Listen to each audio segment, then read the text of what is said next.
Colleen, your novels are a staple on Book Talk. In 2022, it outsold the Bible, which is amazing. I mean, what do you attribute all this success to, and what about your books do fans just resonate with the most, do you think? I honestly have no idea. If I did, I would bottle it up and Right. use it again. I don't know. I think that maybe the fact that I kind of write realistic books, maybe they can see themselves in the characters. I'm not very overly descriptive, so I think that people who want a quick, entertaining read, hopefully they get that.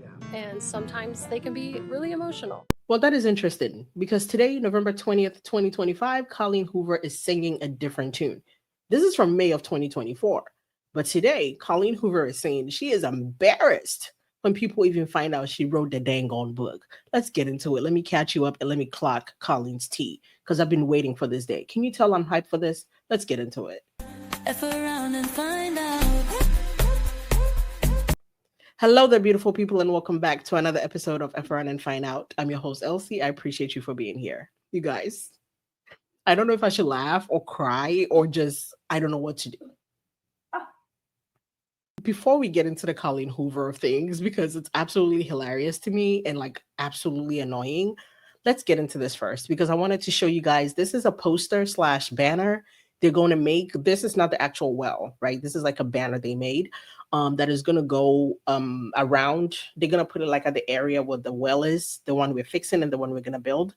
So I'm just getting you guys' opinion, if this is good enough, if you like it, because it's going to be on a banner. People are going to see when they come and get water there that this was donated by the Elseridge community. I just want you guys to know, again, I don't know what my life is. I don't know when I became a whole philanthropist and a whole, like, I don't know when I got the powers. Like I have powers to do this now. So thank you guys so much. I really, really appreciate you. But I just want to say I really appreciate everybody who is supporting the cause, who is donating. I appreciate all the well wishes. I appreciate everybody who can't even donate but still sends a good thought my way. It's very, very well appreciated and welcome. If you're still looking to donate, you can do so with the QR code up here or the link in my description. Let's jump into Colleen because I can't even hold it any longer. So Colleen Hoover came out of her hidey hole, and this is what she had to say. Colleen Hoover says she has her own story to tell amid Blake Lively and Justin Baldoni legal circus. Tell it. We dare you. We double dare you. Do it. The author said she's trying to stay removed from the negativity, right?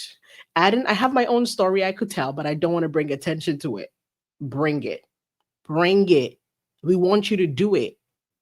Then ends with us, author 45 spoke about the controversy surrounding the movie adaptation of her best-selling book, recently telling Elle, the situation is unfortunate and disappointing. Really, is it? Lead actress Blake, we already know why we're here, right? Hoover has already been deposed in the case, which is scheduled to go to trial in March of 2026. It feels like a circus, you don't say, Hoover told the outlet of a highly publicized legal battle. When there are real people involved with real feelings and emotions, this actually truly has impacted some of the actors' careers in a huge way. I know like hell you're not talking about Isabella Ferrer because she had choices and she made them. You sure as hell can be talking about Jenny Slade because that's a grown woman. She had choices and she made them. You cannot be talking about Brendan Sklenar because he's come up. He's probably going to get Batman. Didn't he already get Batman? I don't know, but we know he's already working with Paul Feig. You definitely can't be talking about Blake Lively because she's going to be fine. The only one impacted by this that really isn't impacted is the young Alex, whatever his last name is. I can't remember, but didn't nobody know him before this anyway? And then there's Justin Baldoni, who really is being impacted. So who are you talking about, Colleen? Say the name, put it out there. And I just find it all around sad, the author added. So you find it all around sad, and there are real humans involved and there are real feelings involved, but you have your own story you could tell. Don't nobody want to hear that shit? Pardon me. We're in front of company. Hoover said, I'm just trying to stay removed from the negativity. I have my own story I could tell, but I don't want to bring attention to it. And I don't want to have to put someone else down to lift myself up. Okay? Nobody's scared. Go ahead. So I'd rather just ignore it and let people think and say what they're going to say. The situation, she said, has become so big at this point that there's nothing anyone can say to change whatever opinion people have of it, even though no one has the actual truth, not even me. Colleen, what the hell are you talking about? What do you mean, not even me? Text Blake right now. Wait, are you saying you don't trust Blake? Wait, Colleen, are you saying you in fact don't trust whatever Blake is telling you? Is that so? Because that would be something. Because we quite remember you posting her article and telling us to go read it when everything happened. So what do you mean, not even me? What other story are you looking for? Hmm, interesting. Hoover, whose next book, Woman Down, is out in January. Let me tell you something. We've been doing this saga for more than a year now, right? Let's just call it a year. And Colleen Hoover hasn't had shit to say. But just when her other book, Woman Down, is coming up, I mean, rightfully so, she's on a press tour, but all of a sudden you have inside scoops about this and you have parts of the story nobody even knows and you don't even know and you have your own story. It's kind of like an oxymoron. So on one end, you have stories you could tell that is gonna crush people and is gonna bring people down to lift you up. On the other end, you don't even know the real story. How are you a writer? How are you a writer? My brain is confused. Hoover, whose next book, Woman Down, is out in January, also told Elle she has become embarrassed to be linked to It Ends With Us. I mean, you had plenty to be embarrassed of before now, but okay. I can't even recommend it anymore. I feel like the lawsuit has overshadowed it. She said, I'm almost embarrassed to say I wrote it. You should have been embarrassed to say you wrote it when you made coloring books and press on nails. Be for real. When people ask what I do, I'm just like, I'm a writer. Please don't ask me what I wrote. But it is sad because I was very proud of that book and I'm still proud of it, but less publicly so. Maybe I need therapy. I don't know.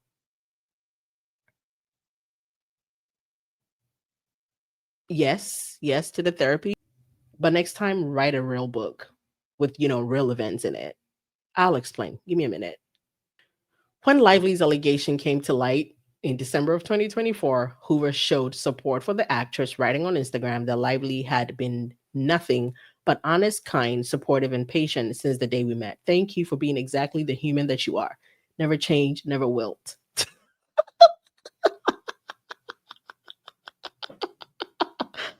Oh my God, Colleen. You wanted Blake Lively to never change and never wilt, and she's exactly the human being that you thought she was. What did she say?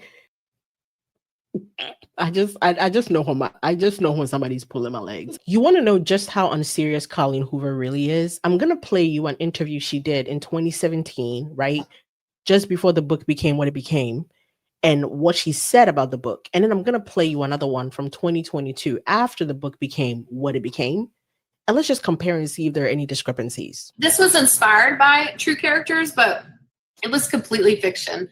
Like they were nothing like my parents. Their situation was nothing like my parents. So it wasn't like I took their story and, rewrote it. It literally, the casserole scene where he hits her for the first time is what happened between my mother and father when he hit her for the first time. So that was basically the only scene that I didn't completely invent. And so I don't think it was harder in that sense or took any longer than my other books. Now, ain't that something? So pretty much Colleen says pretty much only that casserole scene is legit, right?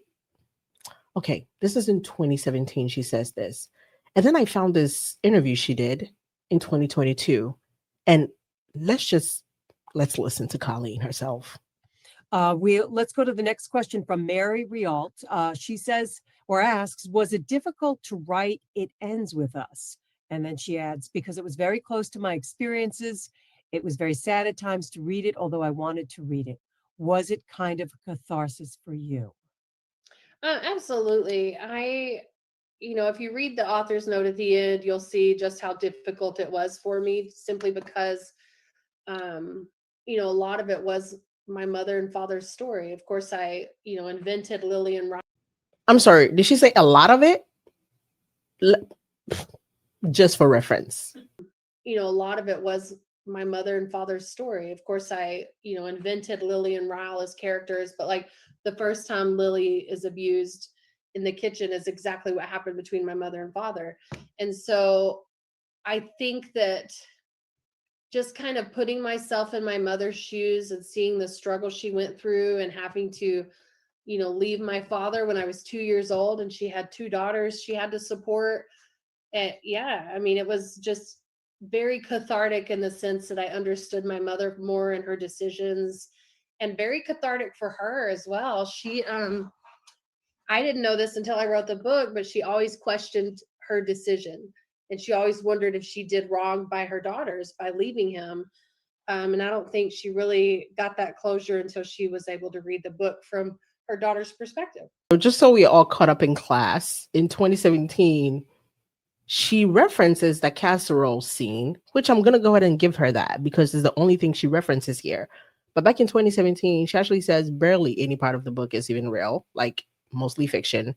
But in this interview, doesn't make eye contact with the woman, by the way, but claims, yeah, a lot of it was real life and was difficult. And I didn't even know my mom. Colleen. Tisk Colleen. In the same interview, they ask her about Boston, the movie being set in Boston, the book being set in Boston, and this is her answer. And the reason this is important is we know Blake was like, Boston? No, we're filming in New York. I'm not going to Boston. Okay, let's take a listen. Carolyn from Boston here. Speaking of Boston, it's such a strong sense of place in your novel. It ends with us. Can you talk more about creating that sense of place? Yeah, I was working on this book when I went on tour for the previous book that I wrote before it. And I was in Boston, and readers asked me during the signing if I would base a book in Boston. And I didn't have a location yet because I was just outlining It Ends With Us. And I was like, sure, I'll base this one in Boston. I do take liberties, I live in Texas. It's very different here than it is in Boston. Yes, And it is. so I read something. I just got this book in the mail the other day by Christina Lauren, and they have like a disclaimer in the beginning, and they were like, we did our research, but this is also a book, and we need things to kind of go with our story. So we might change things, and we might not talk about the weather, and we might not do this. And I kind of wish I'd have put that disclaimer at the beginning of It Ends With Us, because I'm sure to a true Bostonian, there are some things in there. Like the restaurant, the street it's on doesn't even exist. I didn't want to use a real street. The city that she grew up in is called Plethora in Maine, and that doesn't exist. Like I do take a lot of liberties. I don't really like to use real businesses and real streets, just because I don't want to get in trouble, really. Right. But yeah, like I loved Boston while I was there. I loved the crowd, and I was like, I'm going to write this book for you guys. But I do plan on going there soon and spending a couple of weeks while I work on the follow-up. Yet another reason why I believe this book is fiction. And she just was like, tried anything, all willy-nilly. Because again, this book is dedicated to your mom. It's about your mom. It's about your story. You would think the place, the setting would be set and good to go at the very least. You don't have to use the right names and everything. But if it happened in Connecticut, it happened in Connecticut. I get changing it and all, but like, you just pick Boston because the fans asked you. Okay. I might even let her have that. But the contrast between 2017, yeah, it's fiction. It's not really a big deal, to 2022. Yes, it's all about my mom. And oh my God, it was cathartic. I don't think so. But overall, what I find really interesting and disturbing is recently we talked about Justin Baldoni's deposition and the text messages he would send Colleen about Colleen saying things that are not working out, and Justin saying, hey, Blake didn't read the book. If she read the book, we wouldn't have these issues. Right? And Colleen would respond and say things like, I actually don't care that she didn't read the book. I like that. I actually like that. And to me, that's bothersome. If the book is supposed to be about your mom's story, your story, you would want the lead actress to at least know what the hell it is that you're doing, not just go off the script. So for Colleen now to cry wolf, talk about I'm embarrassed. No, sweetie, you're angry that Regretting You or Reminders of You or whatever just came out recently flopped at the box office. You're angry that you're finding out your readers don't want to see another book from you. You're mad that Woman Down or whatever is going to come out in January. I don't even know if it's out for pre-sale yet or whatever, and it's probably already flopping and it hasn't even hit the shelves yet. So you're mad. Just say that. But this whole I'm embarrassed and I have a story to tell. Tell it then. Write a book. You're a writer. Literally, write a book. We do not care, Colleen. Truly, honestly, respectfully, disrespectfully, get out of our face with this nonsense. Thank you so much. I don't know what we're going to do with Colleen, honestly. I can't wait for us to get our hands on her deposition. And frankly, I just know Colleen is not a serious person. Between this article and she has a story to tell, and shut up. Shut up, Colleen. Thank you so much. Market your book, let it flop, let it sell. We don't care. But shut up, please, and leave us alone. Well, that's going to be it for today. The docket is jam packed between the start of Thursday morning and as of like 2 a.m. Just back to back to back to back to back documents. I'm going to try to catch you up throughout the weekend. I'm going to see if I can have some guests to come up here because there are some depositions and there are some text messages. It will be fun. I guess, according to you guys, you like the format when I have people on and we read the stuff. So it makes you feel like you were in the room or you're hearing it from the first hand experience. So I appreciate you guys for showing those videos some love. I appreciate you guys for continuing to show those videos some love. Please remember to like, share, definitely leave a comment, and I'll try my best to get back to you. Also, as a quick reminder, if you're still looking to donate to our Christmas drive, you can do so using this QR code, or you can do so with the link in the description. Thank you guys for your continued support. I appreciate your time. I appreciate your support, and I'll see you on the next one. Have yourselves a great day. Bye-bye.